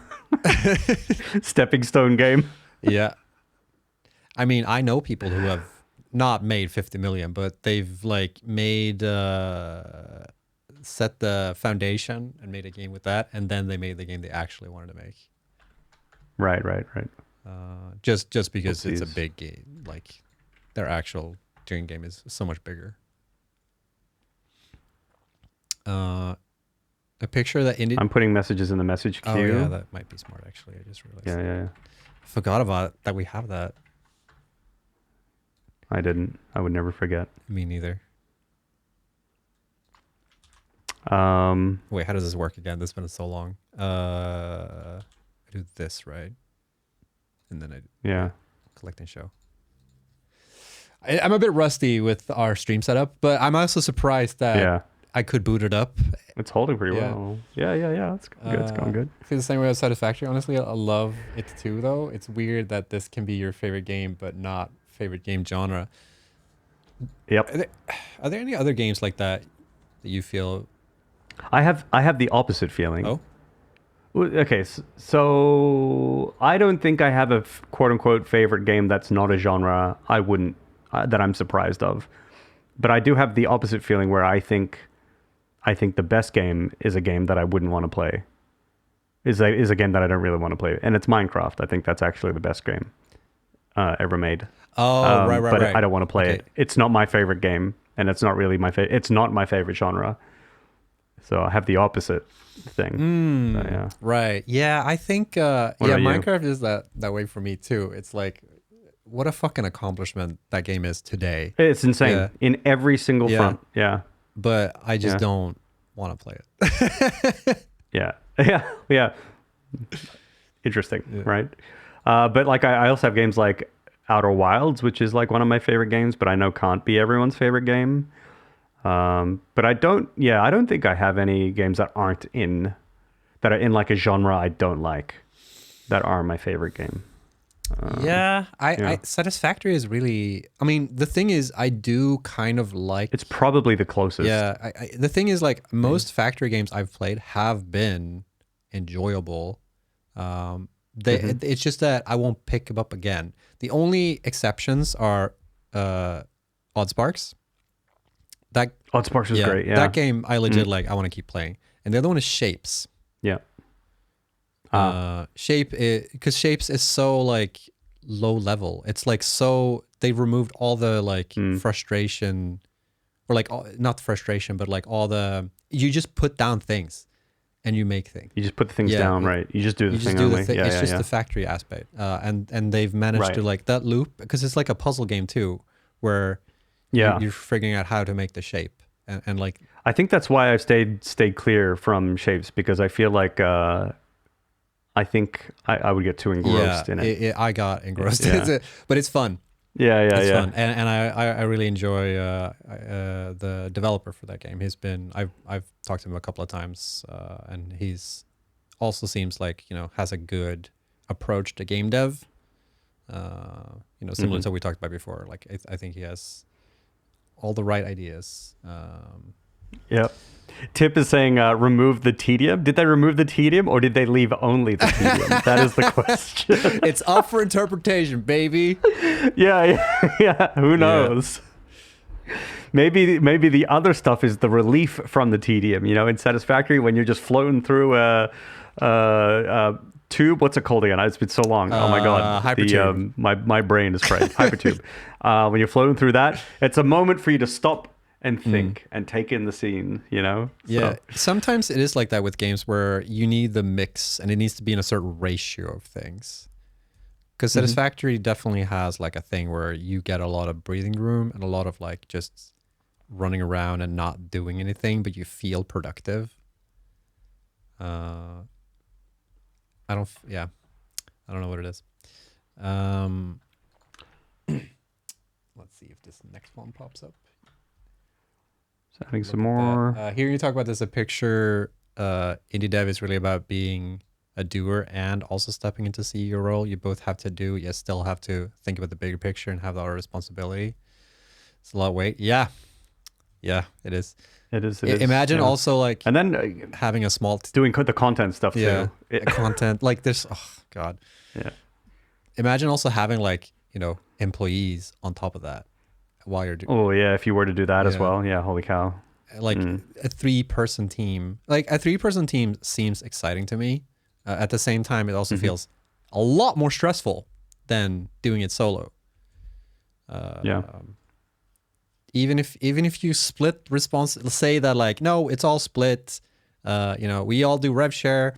You don't like, even then it still feels like, yeah, but it's us. Like we all have like this connection of responsibility between each other. I guess it depends on the team. Because I can think of like a couple of people that I know, like I definitely could see myself working like on that type of project with.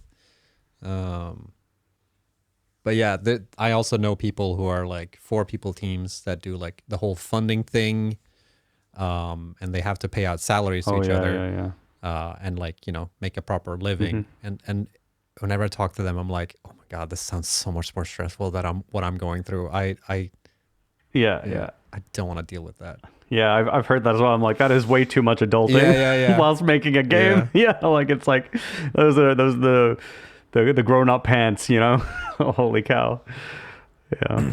So it is a lot, and it's a lot more than you think. And I'm not saying you specifically, or I mean like it is more than I think. As anyone think. There's always things popping up that like fuck. As one thinks. Yeah, exactly. I'd never be an entrepreneur or anything because of legal hurdles and paperwork. Just vomit inducing to me. You know what? I'm the same, Pepsi, and somehow I'm here, and I do it all in Swedish too. Yeah, that's crazy. Hard mode, yeah. Yeah, I mean, I'm the same. It's vomit inducing to me to think what I went through and learned, and still struggle with. Like, I still make mistakes all the time with it, But like, I don't know. It was just one of those things where I never thought I could do it. I still didn't think I could do it, and yet I'm doing it. Yeah. If I just take things one day at a time. But I feel you though. If you don't want to do it, don't do it. But I'm just saying that like I surprised myself. That's all I'm saying. I surprised myself. I still surprise myself. Yeah. There's been many times in my life where I think this is not something I can do, and then you just like do one thing at a time, and then eventually like you're doing it. Yeah. So I think if I ever stopped doing this, like if I ever became like just a proper employee at a company, I don't know if I'd ever go back to self-employment. Yeah. I can do it as long as this momentum is there. Whilst the forms still need to be filed and all that kind of stuff, I can keep up with it. But I think the second I'm not obligated to do that anymore, I'm gonna stop and never come back. Well, you know what? When I used to work as a photographer, right? And I did that freelance as well, and it's sort of the same. Like a lot of stuff that I deal with now is very, very similar to what I did as a photographer. The one thing that I found a lot more frustrating back then was just the fact that you're looking for gigs all the time, whereas now I haven't really done that. I have been looking for gigs here and there, but I've never been like, I need to find the next gig for me to continue doing this thing. Right. Back then it was like, that's a different situation. Yeah, you really need to find jobs all the time. And that was very frustrating. And when I got like a proper job, I was like, I'm never going back to that.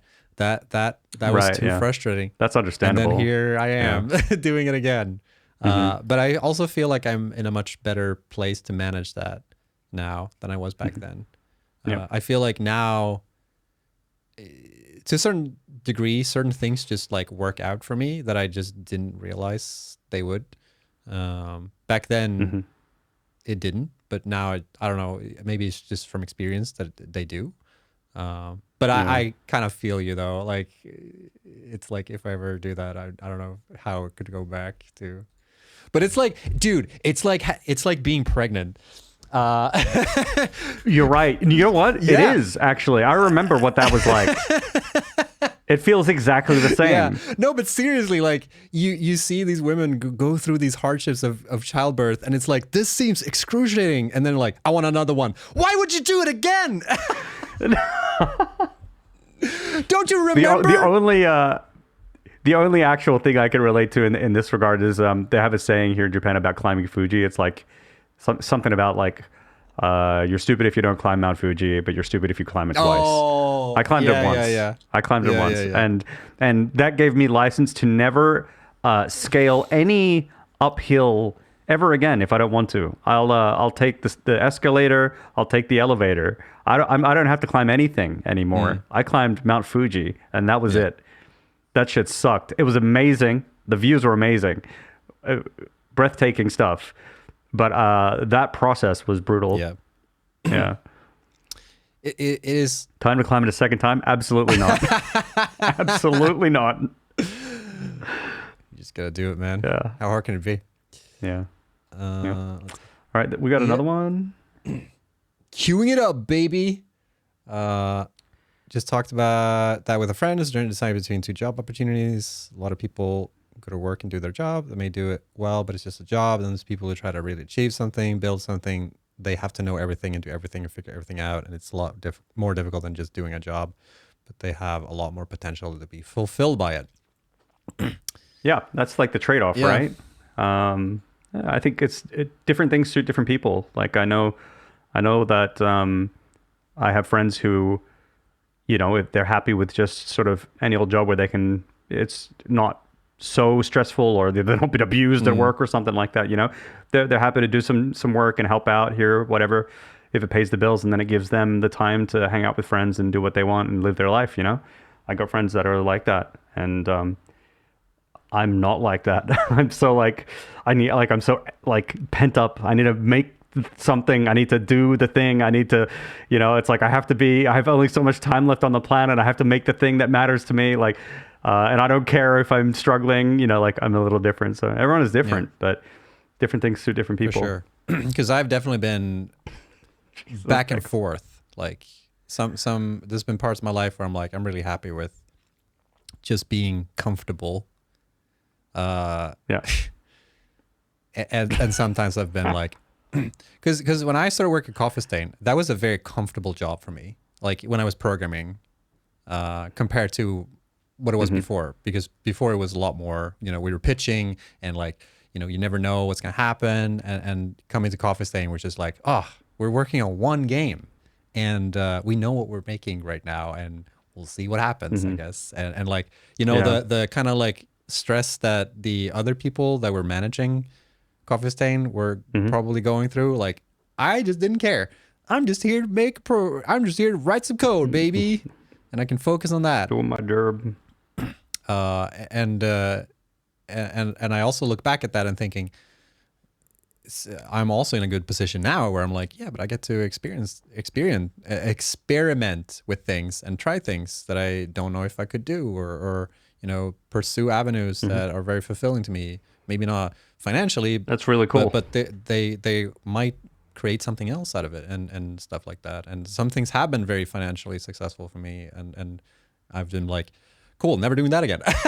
Like there's it goes back and forth a lot, and I really enjoy that, like, freedom, or whatever you want to call it. But you really need to be comfortable with the fact that you can do it. Because, for instance, if I didn't have the savings that I had or whatever, like, I would be dead. I would be stressed out of my mind. You'd be dead? I mean, I would die from mental exhaustion, I think. I would have had to like cut a deal with a gang that would have gone sideways. Yeah. No, it's like I am very comfortable. I was comfortable before I started doing this, and I still feel kind of comfortable, even though I don't go out eating out at all, pretty much. I've made decisions in my life where, like, I can't do this because I need to think financially. And like, you know, it's stuff like that all the time. where I'm in certain ways I'm very free now, but in other ways I'm not as free as I was before. So it goes a lot back and forth with me.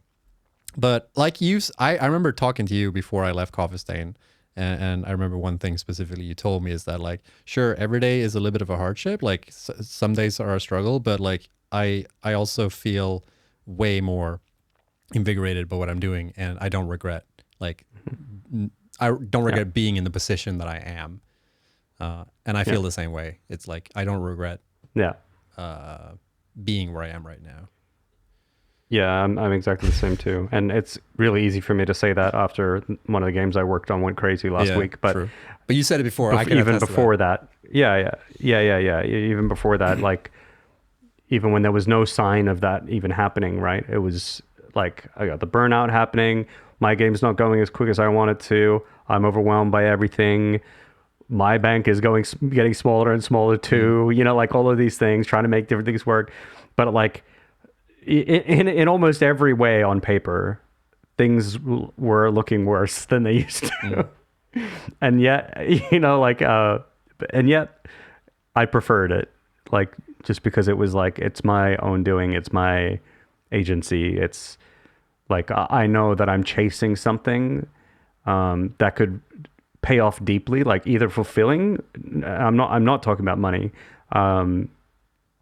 I don't know or care if it does, but like fulfillment wise, I know it's like there's like something there that I'm chasing, that I have that potential that I feel I didn't really have before. I felt like before I was fulfilling someone else's potential when I wanted to fulfill my own.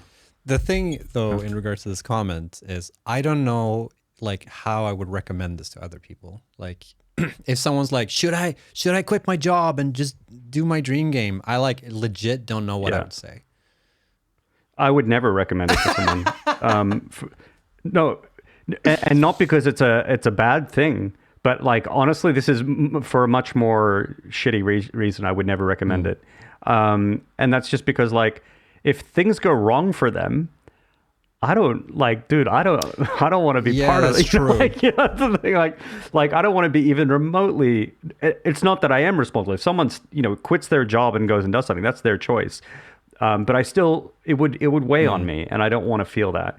So I think that the only thing I ever tell people is like, look, it's possible. You can do it. You know, if you want to do it, you can do it. If it feels impossible or if it feels hard, it will feel hard always. I think it's always going to feel hard, but that doesn't mean it's impossible. But it's up to you if you want to take that step or not, and no one's going to blame you if you don't. It's fine to not do it. Yep. So. It's a lot. I just want people to be able to like express themselves and not feel tied down. I think that's the main thing. I think my generation specifically, our generation specifically, is like we're the ones that like broke out of that. Like you got to get a 9-to-5 job and then you stick with it. Like we've been very like, no, it has to be self-fulfilling, and I really believe that it has to be self-fulfilling, because otherwise, what the fuck is the point? Making money is very. You need to, making money is like, you get to a point where a certain amount of salary and you just like, no, now it just doesn't matter to me. Apart, unless you get like ultra rich, I guess maybe that, but it's like, you're always gonna have problems. It's just like different things that you focus on, regardless of where you are. And why not be in a spot where you feel fulfilled while doing it?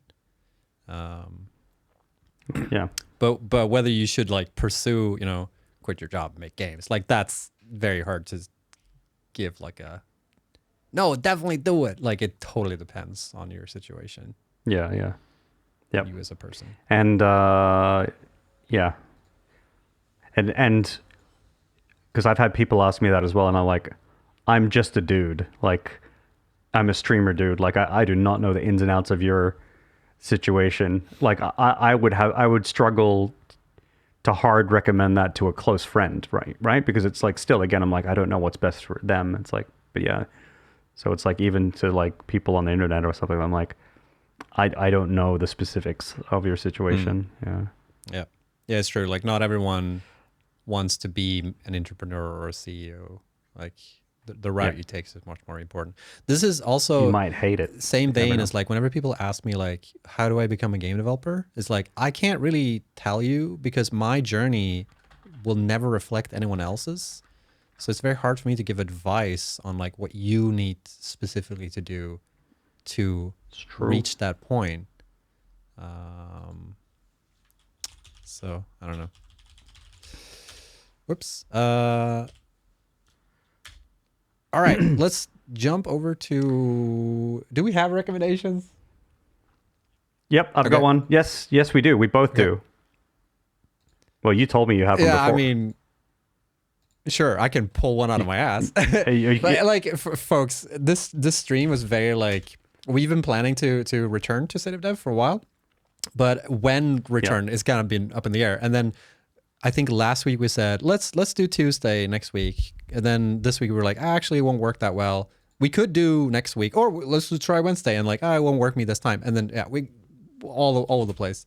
Yeah, and then here we are. Now it's happening. So it is what it is. But my recommendation for this week is, how do I switch again? Is obviously I cannot help this game today. This is a game called RV There Yet? Oh my god! What? Wait, what is this game? Tell me more about it, Snutt. It's made by Nuggets Entertainment. It was released. It's pronounced Nougat. Nougat. It's the nut, the you know, yum. the nut. I also, I don't want to, fuck, was it not in the trailer? The like nuggets in the can.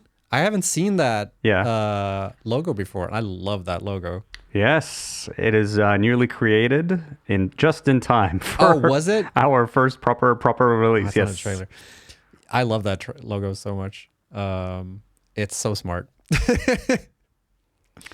Yeah. And we have a few versions of the logo too. And at the very least, I don't know if it's the version we're going to always use, but the version that we have used, I think, for RV There Yet is one with cigarettes in the Nuggets can.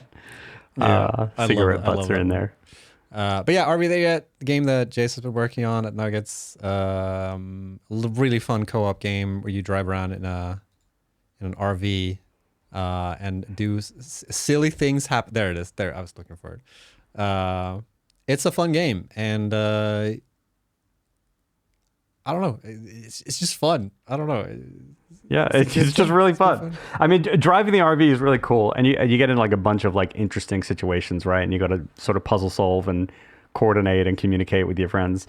And so typically it uses like a voice over IP thing. So you use you just talk to the people around you or whatever, or you can just use Discord if you want. But yeah, then the other thing is you've got this winch. That's one of the core mechanics. So the RV is like the core mechanic, but the winch is also the core mechanic. You've got one on the front, one on the back, and it allows you to basically do crazy things by hooking the front and back of the RV to different surfaces, and then you pull it and push it and things like that. And you can also use the winch to like propel yourself down safely and stuff like that. So it's pretty cool. Mm-hmm. Not playable in single player? It is. It is playable. There's nothing stopping you going in solo. Basically, the way the game works is you start the game, you're there alone, and then you invite a friend. But if you don't have friends or don't want to invite them, you're in there alone. You could play. But typically speaking, the game requires 2 to 4 people to play. It's incredibly hard to finish solo, but someone had finished it. One person had finished it before the game came out, one of the testers. So they did it solo. Since then, many people have done it. I think there's been quite a few people who've like found skips to do it solo. And there's actually there's a speedrunning community pretty active now. There's a speedrunning Discord even. Oh, there's a Discord now. Oh, cool. Yeah. So, and they've been quite active. They've actually got like live split already set up for auto splits and stuff like that. But I don't know yet how many people have actually finished it solo by going through the entire game. Like actually going through solo, right? Like I know people have done it with skips, but I know that the person who finished it before the game came out, they actually went through the entire game alone and did it. Yeah. My role in the project was writing and voice acting and then community management. So that's my recommendation. Hey, what's your recommendation? Nice recommendation, Snutt. My recommendation is a game called Rymdval or Rhymed Vale. Let me boot it up. Or not boot it up. Yeah, bring it up. No, Bring it up. Demo, right. I think it's better. As one of the speedrunners, I can say I never actually finished solo casually. Wow. All right, we got one of the speedrunners here. I recognize your name, Sabeline. Speedrun from you both? Oh, maybe. Oh, okay. So here's the game that I'm recommending. It's called Rimval Space Trucking, and it's a chill space trucking game. The demo is available right now for free, and it's made by Simon. Many of you here will know who Simon is. You'll remember that I defeated him. No, he defeated me actually in the Simon saga during the alpha period of Satisfactory. You'll remember him appearing in more other videos, and now he works at Nuggets Entertainment. We work together again, and he worked on RV There Yet as well. And this game launched a week before, the demo launched like a week before RV There Yet. So Simon has also been busy. He's been making this game alone in his own time. And the game is really, really, really fun. The demo, I think I finished the demo in a couple hours or something, 1 to 2 hours or something. But I've had a build of the game that wasn't the demo that was quite old. And I played it for like 6 hours straight. Really? So there is more content in the game than the demo allows for yet. It's probably just not polished and he's not ready to show people yet.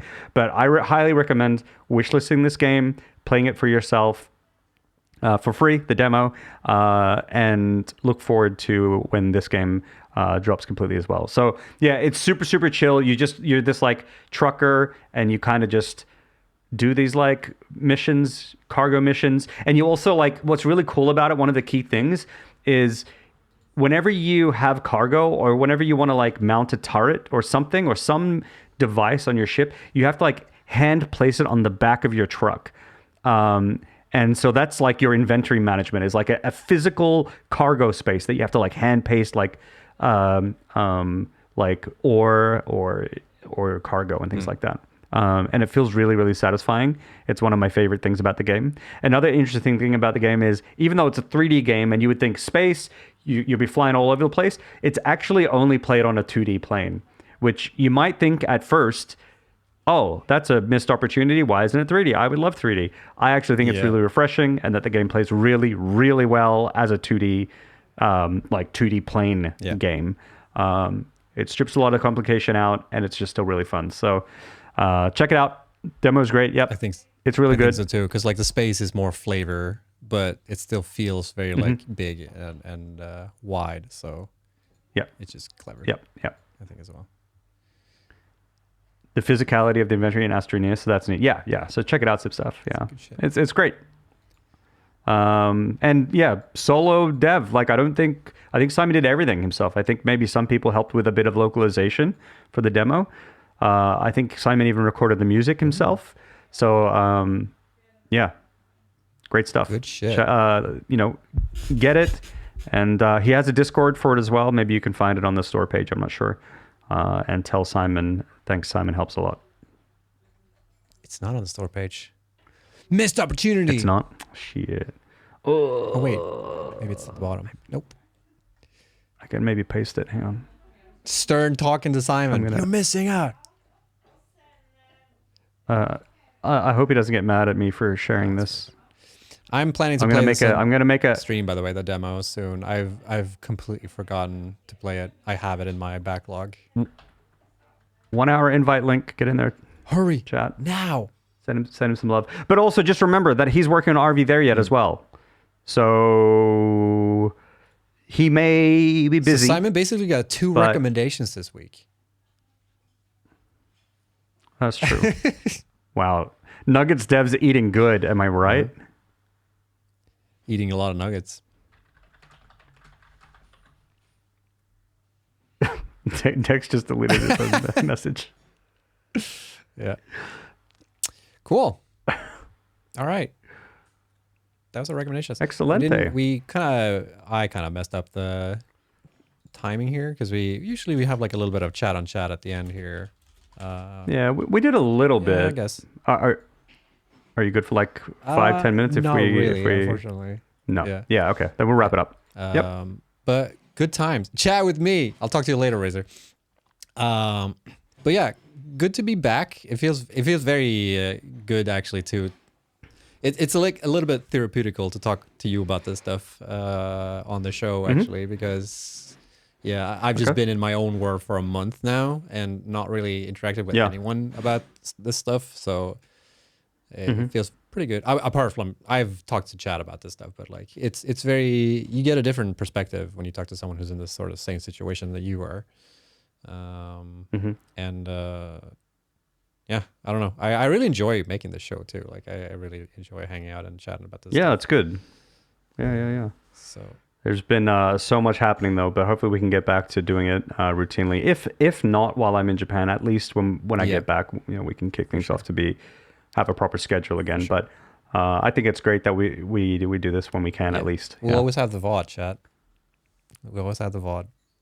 Always have the VOD, yep. So that'll probably go up live tomorrow, I guess, on the YouTube. So we'll see when we cement, if we cement a schedule while you're in Japan, because you're there for a couple more months, right? I don't remember how long you were there. Like 1.5 months. But we'll make it work. I think it's more important that we do the show than like we nailed the perfect time, like the perfect time slot or whatever. True. Like Yeah. But thanks everyone for tuning in. We'll be back again. Yeah, thanks a lot, everybody. I hope you all enjoyed. I'm not streaming after this. Are you streaming after this? No, you're not. Obviously, you're not. Yeah. So then, I guess that's that then. Is there anyone we want to raid into? Is anyone streaming at this time? I have someone streaming. I'm thinking Jamorian. Oh, they're doing Stationeers. Could do that. All right, folks. I'll set up the raid for Jamorian. Did I spell this right? Jamorian. Yes, that'd be good. The Chilla stream on Twitch. So I'm going to kick that off. But thank you all so much for hanging out. And I hope you all have a great time, everybody. And we'll probably see you when I see you. Yeah, I'll definitely be streaming this Sunday. There's a potential chance for a stream tomorrow. Nothing Friday or Saturday. So if there isn't a bonus stream tomorrow, I'll be streaming on Sunday. And I'll be streaming on Saturday, because this Saturday is going to be the first time I participate in the weekly Map Rando race for Super Metroid. I'm popping my cherry to start racing in that game because I finally feel I can do that. Oh. And then we'll see if I keep doing it. But I really want to participate in the weekly at least, because there's a lot of people now that are joining in. Do it. So, and I know for certain, my goal is to not finish last. And I feel confident that I can do that. I think you won't finish last. Yeah. Let me know. I'm curious. So I'll be on Saturday. But yeah. Until next time, everyone. See you around. Catch you later, everybody. Bye. I tried to set up the raid message, but it doesn't work. Goodbye.